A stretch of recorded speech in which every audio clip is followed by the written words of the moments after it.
हमारे सामने SSC, UPP और रेलवे जैसी परीक्षाओं के लिए तैयार किए गए नायक 2.0 जीएस प्रैक्टिस सेट 3 के नोट्स रखे हैं। आज का हमारा मिशन है इन नोट्स के पन्नों में छिपे ज्ञान को बाहर निकालना। हम इसे रटने की कोशिश नहीं करेंगे, बल्कि एक दिलचस्प बातचीत के जरिए समझेंगे, ताकि हर तथ्य दिमाग में बैठ जाए। तो चलिए शुरू करते हैं और देखते हैं इन नोट्स में क्या-क्या खजाना छिपा है। बिल्कुल। हम इन नोट्स को उसी क्रम में देखेंगे जिस क्रम में ये दिए गए हैं, ताकि एक भी जरूरी बात न छूटे। हमारी पहली बातचीत अंतर्राष्ट्रीय संगठनों, खासकर यूनेस्को पर होगी। यूनेस्को, ये नाम तो हम सब ने सुना है, लेकिन परीक्षा के लिहाज से इसकी सबसे जरूरी बातें क्या हैं? सबसे पहले तो इसका पूरा नाम समझना होगा। United Nations Educational, Scientific and Cultural Organization. मतलब शिक्षा, विज्ञान और संस्कृति से जुड़ा हुआ? जी। इसका काम इन्हीं क्षेत्रों में अंतर्राष्ट्रीय सहयोग को बढ़ावा देना है। इसका मुख्यालय पेरिस में है और इसकी स्थापना हुई थी 16 नवंबर 1945 को। और भारत इसका हिस्सा कब बना? अक्सर ये सवाल पूछा जाता है। भारत इसकी स्थापना के ठीक एक साल बाद 1946 में इसका सदस्य बन गया। अच्छा। तो परीक्षा के लिए इसे याद रखना आसान है।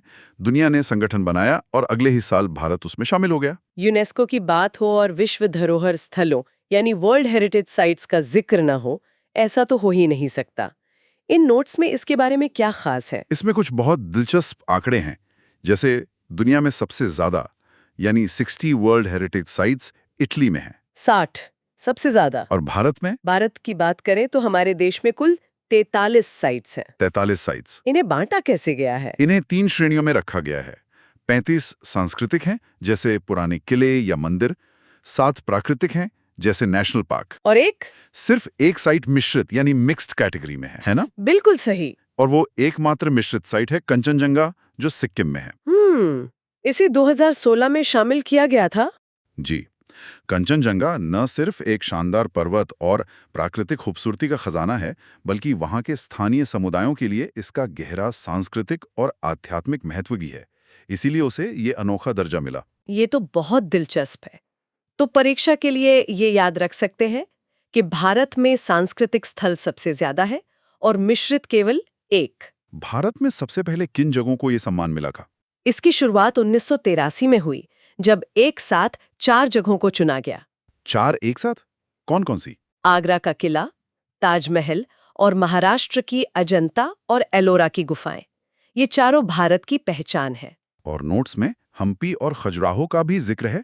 हाँ, 1986 में 2 बहुत महत्वपूर्ण स्थल जोड़े गए। एक कर्नाटक में हम्पी, जिसकी तस्वीर हमें 50 रुपए के नोट पर भी दिखती है। अच्छा, हाँ। और दूसरा मध्य प्रदेश का खजुराहो, जिसे चंदेल शासकों ने बनवाया था। सही। तो परीक्षा में याद रखने वाली बात यही है कि खजुराहो का नाम आते ही चंदेल शासक याद आने चाहिए। ये एक महत्वपूर्ण ऐतिहासिक कनेक्शन है। यूनेस्को के अलावा नोट्स में कुछ और संगठनों के मुख्यालय भी दिए हैं। हाँ, जल्दी से देख लेते हैं। एडीबी का मनीला में, आईएमएफ का वॉशिंगटन में, एससीओ का बीजिंग में और यूनिसेफ का न्यूयॉर्क में। मैंने देखा है कि बहुत सारे बड़े संगठनों का मुख्यालय जिनेवा में है, जैसे WHO, ILO। आपकी नज़र बहुत तेज है, नोट्स में भी है ये। WHO, ILO और UNCTAD तीनों का मुख्यालय जिनेवा में है। तो इसे याद रखने का एक आसान तरीका है कि स्वास्थ्य यानी WHO और श्रम यानी ILO, इन दोनों से जुड़े संगठन जिनेवा में हैं। चलिए, अब अंतर्राष्ट्रीय मंच से निकलकर भारत के साहित्य जगत में आते हैं। ज्ञानपीठ पुरस्कार, जिसे साहित्य का शिखर सम्मान कहा जाता है। बिल्कुल। इसकी स्थापना तो 1961 में हो गई थी, लेकिन पहला पुरस्कार 1965 में दिया गया। और पहले विजेता? पहले विजेता थे जी शंकर कुरूप, जिन्हें मलयालम भाषा में उनकी रचना अज्ञाकुज्झाई के लिए ये सम्मान मिला। और पहली महिला विजेता कौन थी? और हिंदी के लिए सम्मान सबसे पहले किसे मिला? पहली महिला विजेता थीं आशापूर्णा देवी, जिन्हें 1976 में बांग्ला साहित्य के लिए चुना गया। और हिंदी की बात करें तो ये सम्मान सबसे पहले सुमित्रा नंदन पंत को उनकी अमर कृति चिदम्बरा के लिए मिला। चिदम्बरा। और हिंदी में पहली महिला? वो थी महादेवी वर्मा, 1982 में अपनी किताब यामा के लिए। वाह! तो परीक्षा के लिए ये चारों नाम बहुत जरूरी हैं। पहले पुरुष, पहली महिला और हिंदी के पहले पुरुष और पहली महिला। नोट्स में 2025 के पुरस्कार की भी जानकारी है। हाँ, 59वां ज्ञानपीठ पुरस्कार जो 2025 में दिया जाएगा, उसके लिए विनोद कुमार शुक्ल जी का नाम घोषित हुआ है। इस पुरस्कार में 11 लाख रुपए की सम्मान राशि दी जाती है। ये पुरस्कार किन भाषाओं के लिए दिया जाता है? क्या कोई भी भारतीय भाषा में लिखने वाला इसे जीत सकता है? नहीं, यहाँ एक सीमा है। ये पुरस्कार केवल उन्हीं भाषाओं के लिए दिया जाता है जो संविधान की 8वीं अनुसूची में शामिल है। मतलब कुल 22 भाषाएं। जी, तो ये पॉइंट याद रखने वाला है कि ये पुरस्कार सिर्फ 8वीं अनुसूची की भाषाओं के लिए ही है। ज्ञानपीठ के अलावा कुछ और साहित्यिक पुरस्कारों का भी जिक्र है। जी, जैसे साहित्य अकादमी पुरस्कार, जिसकी स्थापना 1954 में हुई, और पहला पुरस्कार 1955 में दिया गया। व्यास सम्मान है, जो 1991 से दिया जा रहा है। और एक है कबीर सम्मान, जो थोड़ा अलग है। वो कैसे? क्योंकि कबीर सम्मान की शुरुआत मध्य प्रदेश सरकार ने 1986-87 में की थी। अच्छा, मतलब ये एक राज्य सरकार द्वारा स्थापित सम्मान है। सही। तो परीक्षा के लिए ये ध्यान रखना है कि कबीर सम्मान एक राज्य सरकार देती है, केंद्र नहीं। साहित्य की गलियों से निकलकर अब देश के महामार्गों पर चलते हैं। दिल्ली मेरठ एक्सप्रेसवे की बात हो रही है, जिसे भारत का पहला 14 लेन का हाईवे कहा गया है। सही का 96 किलोमीटर लंबा ये एक्सप्रेसवे 2021 में शुरू हुआ, और इसकी सबसे बड़ी पहचान यही है कि ये 14 लेन का है। सड़कों से जुड़े कुछ और भी दिलचस्प तथ्य हैं इन नोट्स में। हाँ, जैसे सबसे ज्यादा पक्की सड़कों वाला राज्य महाराष्ट्र है। और एक तथ्य जो मुझे हमेशा रोमांचित करता है वो है भारत की सबसे ऊंची सड़क उमलिंगला पास। सोचिए, 19,300 फीट की ऊंचाई पर। वाकई कमाल है। तो ये नाम जरूर याद रखना है, सबसे ऊंची सड़क उमलिंगला पास। और स्वर्णिम चतुर्भुज यानी गोल्डन क्वाड्रिलैटरल, इस प्रोजेक्ट ने तो देश का नक्शा ही बदल दिया। बिल्कुल। 1999 में शुरू हुई ये परियोजना 2012 में जाकर पूरी हुई। ये कोई आम सड़क नहीं है, ये 5,846 किलोमीटर लंबा एक ऐसा जाल है जो देश के 4 महानगरों को जोड़ता है। दिल्ली, कोलकाता, चेन्नई और मुंबई। जी, एक पूरा चतुर्भुज। परीक्षा के लिए इसकी शुरुआत का साल 1999 और ये 4 महानगरों के नाम जरूरी हैं। अब आते हैं एक ऐसे टॉपिक पर जो हर परीक्षा में जरूर पूछा जाता है, जनगणना। यहाँ 2011 की जनगणना के साक्षरता के आंकड़े दिए गए हैं। हाँ, और इसमें सबसे पहला और जरूरी बिंदु है साक्षरता की परिभाषा। भारत में 7 साल या उससे ज्यादा उम्र का कोई भी व्यक्ति जो किसी भी भाषा को पढ़ और लिख सकता है, उसे साक्षर माना जाता है। अच्छा, 1991 तक ये उम्र 5 साल थी। जी, तो परीक्षा के लिए ये याद रखना बहुत जरूरी है कि साक्षरता की वर्तमान आयु सीमा 7 वर्ष है। और केंद्र शासित प्रदेशों में महिला साक्षरता में लक्षद्वीप सबसे आगे है। और पूरे देश की तस्वीर क्या है? केरल तो हमेशा की तरह टॉप पर होगा। हमेशा की तरह केरल 94% साक्षरता के साथ पहले स्थान पर है और मिजोरम दूसरे पर। और सबसे कम साक्षरता बिहार में दर्ज की गई 61.80%। लेकिन एक और आंकड़ा है जो सोचने पर मजबूर करता है। कौन सा? पुरुष और महिला साक्षरता में सबसे बड़ा अंतर राजस्थान में है, लगभग 27.85% का। मतलब एक बहुत बड़ा जेंडर गैप। जी, तो परीक्षा के लिए ये तीनों पॉइंट बहुत महत्वपूर्ण है। टॉप पर केरल, सबसे नीचे बिहार और सबसे ज्यादा जेंडर गैप राजस्थान में। ये तो राज्यों की बात हुई। जिला स्तर पर क्या स्थिति है? सबसे साक्षर जिला मिजोरम का सैरछिप है, जहां साक्षरता दर लगभग 98% है। 99%? मतलब लगभग सब लोग साक्षर हैं वहां। जी, और दूसरी तरफ सबसे कम साक्षर जिला है मध्य प्रदेश का अलीराजपुर, जहां ये आंकड़ा सिर्फ 36.10% है। 36%? एक ही देश में इतना बड़ा अंतर? हाँ, तो याद रखने के लिए सबसे साक्षर जिला मिजोरम में और सबसे कम साक्षर मध्य प्रदेश में। चलिए अब मैदान में चलते हैं। क्रिकेट की बात करते हैं। पिच की लंबाई तो हम सब जानते हैं, 22 गज। हाँ, लंबाई 22 गज होती है, लेकिन चौड़ाई 10 फीट होनी चाहिए। और जो पॉपिंग क्रीज होती है वो स्टंप से 4 फीट आगे होती है। ये सब नियम खेल को निष्पक्ष बनाने के लिए हैं। तो परीक्षा में ये 22 गज वाला सवाल सबसे आम है, इसे याद रखना है। और गेंद बल्ले का क्या हिसाब किताब है? क्या इनके भी मानक तय हैं? बिल्कुल।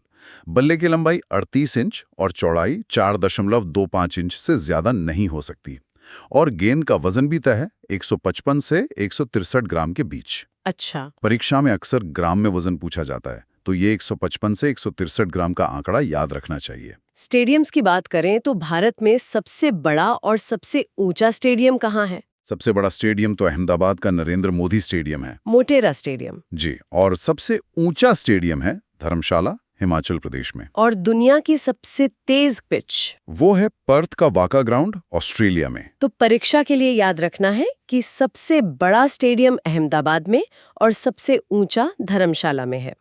खेल के मैदान से फिर किताबों की दुनिया में लौटते हैं। सुधा मूर्ति जी। बिल्कुल, उनकी किताब डॉलर बहू बहुत प्रसिद्ध है। और हाल ही में वे कुछ और वजहों से भी चर्चा में रही हैं। जी, उन्हें 2023 में पद्म भूषण मिला और 2024 में वे राज्यसभा की सदस्य भी मनोनीत हुई। वो इन्फोसिस के संस्थापक नारायण मूर्ति से भी संबंधित हैं। हाँ, तो परीक्षा के लिए ये हाल की उपलब्धियां जैसे पद्म भूषण और राज्यसभा सदस्यता बहुत महत्वपूर्ण है। नोट्स में कुछ और महिला लेखिकाओं का भी जिक्र है, जैसे अरुंधति रॉय और किरण देसाई। हाँ, और दोनों ही बुकर पुरस्कार विजेता हैं। अरुंधति रॉय को the God of small things के लिए, जो कि बहुत ही प्रसिद्ध किताब है। बिल्कुल, और किरण देसाई को द इनहेरिटेंस ऑफ लॉस के लिए। तो परीक्षा में इन किताबों को इनके लेखकों से जोड़कर याद रखना होता है। चलिए अब बात करते हैं हमारे संविधान की, जिसकी शुरुआत होती है इसकी उद्देशिका यानी प्रियम्बल से। उद्देशिका को संविधान की आत्मा कहते हैं और परीक्षा में इसका एक एक शब्द महत्वपूर्ण है, खासकर शब्दों का क्रम। इसका सही क्रम क्या है, ये अक्सर उलझा देता है। सही क्रम है संपूर्ण प्रभुत्व संपन्न, फिर समाजवादी, फिर पंथ निरपेक्ष, फिर लोकतंत्रात्मक और अंत में गणराज्य। Sovereign, socialist, secular, democratic, republic. जी, इसे आप इसके पहले अक्षर SSSDR से याद रख सकते हैं। और ये विचार आया कहाँ से? उद्देशिका का जो विचार है वो USA से लिया गया है। अच्छा, लेकिन इसकी जो भाषा है वो ऑस्ट्रेलिया के संविधान से ली गई है। मतलब विचार अमेरिका का और भाषा ऑस्ट्रेलिया की। ये याद रखने का अच्छा तरीका है। उद्देशिका में न्याय, स्वतंत्रता और समता की बात की गई है। इनकी संख्या भी तय है क्या? हाँ, और ये संख्याएं बहुत महत्वपूर्ण है। उद्देशिका में 3 तरह के न्याय की बात है, सामाजिक, आर्थिक और राजनीतिक। 3 न्याय। 5 तरह की स्वतंत्रता, विचार, अभिव्यक्ति, विश्वास, धर्म और उपासना की। और 2 तरह की समता। जी, प्रतिष्ठा और अवसर की। तो परीक्षा के लिए ये नंबर याद रखने हैं, न्याय 3, स्वतंत्रता 5 और समता 2। एक सवाल जो अक्सर फंसाता है, उद्देशिका के उद्देश्यों में क्या शामिल नहीं है? ये बहुत ही बारीक बिंदु है। उद्देशिका में आर्थिक न्याय की बात तो है, लेकिन आर्थिक स्वतंत्रता की नहीं। अच्छा, ये तो ध्यान देने वाली बात है। जी, तो इसे ऐसे याद रख सकते हैं कि न्याय तो आर्थिक है, पर स्वतंत्रता आर्थिक नहीं है। उद्देशिका पर कुछ प्रसिद्ध कथन भी हैं। जी, जैसे भार्गव ने इसे संविधान की आत्मा कहा, KM मुंशी ने इसे भारत की राजनीतिक कुंडली बताया, और N. पालकीवाला ने संविधान का परिचय पत्र। बिल्कुल। तो परीक्षा के लिए आत्मा को भार्गव से, कुंडली को मुंशी से और परिचय पत्र को पालकीवाला से जोड़कर याद रखना है। और 42वां संशोधन, जिसे मिनी संविधान भी कहते हैं, उसका उद्देशिका से क्या संबंध है? 1976 में हुए इस संशोधन ने उद्देशिका में 3 नए शब्द जोड़े थे, समाजवादी, पंथनिरपेक्ष और अखंडता। अच्छा, ये 3 शब्द बाद में जोड़े गए। जी, और इसी संशोधन से मौलिक कर्तव्य भी संविधान में जोड़े गए थे। ये दोनों ही बहुत बड़े बदलाव थे। ये तो काफी जटिल है, खासकर सर्वोच्च न्यायालय के बदलते हुए फैसले। पहले कहा कि प्रस्तावना हिस्सा नहीं है, फिर कहा कि है। आप सही कह रही हैं, इसका एक क्रम है। 1960 के बिरुबारी केस में कोर्ट ने कहा कि उद्देशिका संविधान का हिस्सा नहीं है। लेकिन फिर केशवानंद भारती केस आया। बिल्कुल, 1973 में केशवानंद भारती केस में सुप्रीम कोर्ट ने अपना पुराना फैसला पलट दिया और कहा कि उद्देशिका संविधान का एक अभिन्न अंग है। और मूल ढांचे का सिद्धांत भी दिया। जी, कि संसद संविधान को बदल तो सकती है, पर उसकी आत्मा यानी मूल ढांचे को नहीं बदल सकती। तो परीक्षा के लिए केशवानंद भारती केस 1973 सबसे महत्वपूर्ण है, जिसने प्रस्तावना को संविधान का हिस्सा माना। चलिए अब बात करते हैं भारत के इतिहास की, उस नींव की जहां से आधुनिक भारत की कहानी शुरू हुई। 18वीं सदी का बंगाल। बंगाल उस समय भारत का सबसे समृद्ध प्रांत था। वहां के नवाबों ने अपनी राजधानी कई बार बदली, ढाका से मुर्शिदाबाद और फिर मुंगेर। जी, पहले ढाका, फिर मुर्शीद कुली खां से मुर्शिदाबाद ले गए और बाद में मीर कासिम उसे मुंगेर ले गए। तो राजधानी का ये क्रम था, ढाका, फिर मुर्शिदाबाद और आखिर में मुंगेर। और कुछ घटनाओं का क्रम भी दिया गया है, जैसे कालकोठरी की घटना और बक्सर का युद्ध। हाँ, ये क्रम बहुत महत्वपूर्ण है। 1756 में कालकोठरी की घटना हुई, फिर 1764 में बक्सर का युद्ध हुआ, और इसके बाद फरवरी 1765 में मीर जाफर की मृत्यु हुई और फिर अगस्त 1765 में इलाहाबाद की संधि हुई। तो ये पूरा क्रम हुआ, कालकोठरी, फिर बक्सर, फिर मीर जाफर की मृत्यु और अंत में इलाहाबाद की संधि। प्लासी के युद्ध के बारे में तो सब जानते हैं कि उसमें धोखा हुआ था। जी, 23 जून 1757 को हुए इस युद्ध में नवाब सिराजुद्दौला का सेनापति मीर जाफर ही अंग्रेजों से मिल गया था। और कहते हैं कि सिराजुद्दौला लड़ाई के मैदान से ऊंट पर बैठकर भागा था। हाँ, ऐसा कहा जाता है। इसीलिए इतिहासकार नवीन चंद्र सेन ने इसे दुख भरी रात कहा है। तो परीक्षा में याद रखना है कि प्लासी का युद्ध 1757 में हुआ और इसमें मीर जाफर ने धोखा दिया था। और अंग्रेजों का सबसे ज्यादा विरोध किसने किया? नोट्स में मराठों का जिक्र है। हाँ, अगर किसी ने अंग्रेजों को सबसे कड़ी टक्कर दी तो वो मराठे थे। इसीलिए अंग्रेजों और मराठों के बीच 3 बड़े युद्ध हुए। और हर युद्ध के बाद एक संधि हुई। जी, पहले युद्ध के बाद सालबाई की संधि, दूसरे के बाद राजपुर घाट की संधि और तीसरे के बाद मंदसौर की संधि। ये संधियां याद रखना जरूरी है। इतिहास की गहराइयों से निकलकर अब भारत की ऊंचाइयों पर चलते हैं, यानी इसके विशाल पर्वत शिखरों पर। भारत का सर्वोच्च शिखर K2 यानी गॉडविन ऑस्टिन है, जिसकी ऊंचाई 8,611 मीटर है। इसके बाद कंचनजंगा और फिर नंगा पर्वत का नंबर आता है। जी, और विश्व का सर्वोच्च शिखर तो माउंट एवरेस्ट है, जो नेपाल में है। तो परीक्षा के लिए याद रखना है कि K2 भारत का सर्वोच्च और एवरेस्ट विश्व का सर्वोच्च शिखर है।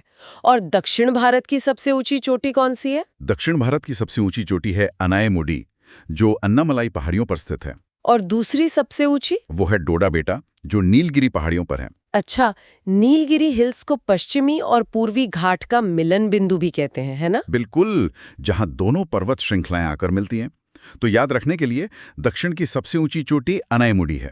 नोट्स में तो राज्यों और उनकी चोटियों की एक लंबी लिस्ट है। हाँ, कुछ खास चोटियों को उनके राज्यों से जोड़कर याद रखना चाहिए, जैसे राजस्थान की गुरु शिखर। ये कुछ प्रमुख हैं। पूर्वोत्तर की पहाड़ियों के नाम भी बड़े दिलचस्प हैं। गारो, खासी, जयंतियां। जी, और ये तीनों मेघालय में हैं। ये तो बहुत बार पूछा जाता है। हाँ, इसी तरह लुशाई मिजोरम ने और अबोर, मिरी, डफला अरुणाचल प्रदेश में है। अब जरा देश की अर्थव्यवस्था की रीढ़ कहे जाने वाले कुछ वित्तीय संस्थानों पर नजर डालते हैं।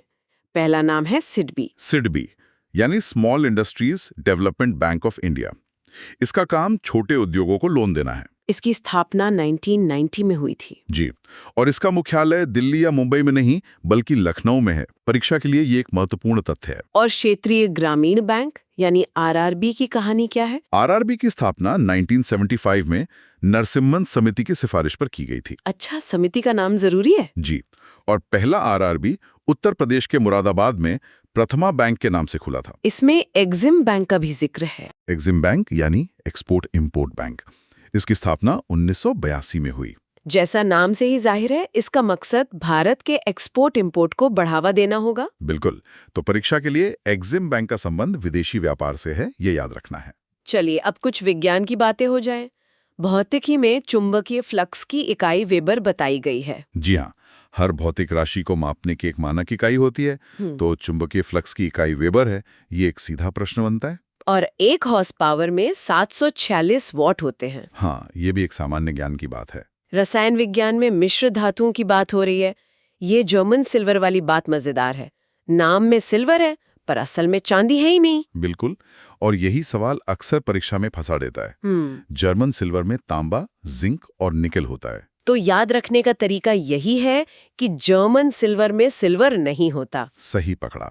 इसी तरह पीतल तांबे और जिंक से और कांसा तांबे और टिन से बनता है। अरे में कुछ बुनियादी बातें हैं। हाँ, जैसे प्रोटोप्लाज्म को जीवन का भौतिक आधार कहा जाता है और हमारे शरीर की सबसे बड़ी कोशिका न्यूरॉन यानी तंत्रिका कोशिका है। लेकिन सबसे मौलिक अंतर जो हमें याद रखना है वो है जंतु और पादप कोशिका के बीच का। वो क्या है? पादप कोशिकाओं में एक कठोर बाहरी परत होती है जिसे कोशिका भित्ति या सेल वॉल कहते हैं। ये जंतु कोशिकाओं में नहीं होती। अच्छा, तो ये याद रखने वाला पॉइंट है कि कोशिका भित्ति केवल पादप कोशिकाओं में होती है। अंत में कुछ ताज़ा खबरों पर आते हैं जो परीक्षा के लिए बहुत जरूरी हैं।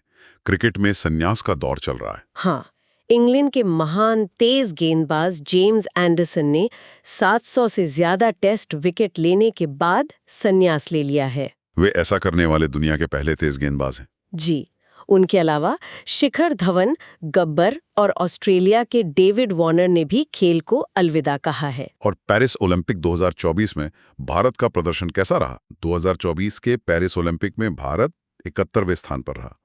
हमने कुल 6 पदक जीते, जिसमें नीरज चोपड़ा का रजत पदक शामिल है। हाँ, 1 रजत और 5 कांस्य पदक। तो परीक्षा के लिए याद रखना है कि भारत ने कुल 6 पदक जीते, जिसमें नीरज चोपड़ा का रजत था। और आखिर में अगले गणतंत्र दिवस यानी 2025 की क्या तैयारी है? 2025 में 76वें गणतंत्र दिवस पर मुख्य अतिथि होंगे इंडोनेशिया के राष्ट्रपति प्रबोवो सुबियांतो। और इस बार परेड में पहली झांकी उत्तर प्रदेश की होगी। जी, जिसकी थीम होगी महाकुंभ 2025। तो परीक्षा के लिए ये दोनों बातें जरूरी हैं, मुख्य अतिथि इंडोनेशिया से और पहली झांकी यूपी की। तो ये थे नायक 2.0 जीएस प्रैक्टिस सेट 3 के कुछ सबसे महत्वपूर्ण बिंदु। हमने हर विषय को सिर्फ पढ़ा नहीं, बल्कि उसके पीछे की कहानी और कनेक्शन को समझने की कोशिश की। हमारा मकसद भी यही था, जानकारी को इस तरह से जोड़ना कि वो बोझ ना लगे, बल्कि एक दिलचस्प कहानी की तरह याद रह जाए। इस पूरी बातचीत से एक बात मेरे मन में आ रही है। हमने केशवानंदा भारती केस में संविधान के मूल ढांचे की बात की, जिसे बदला नहीं जा सकता। क्या हमारी तैयारी का भी कोई मूल ढांचा होना चाहिए? कुछ ऐसी बुनियादी सिद्धांत जिन्हें किसी भी शॉर्टकट या नई ट्रिक के लिए नहीं छोड़ना चाहिए। इस पर सोचिए।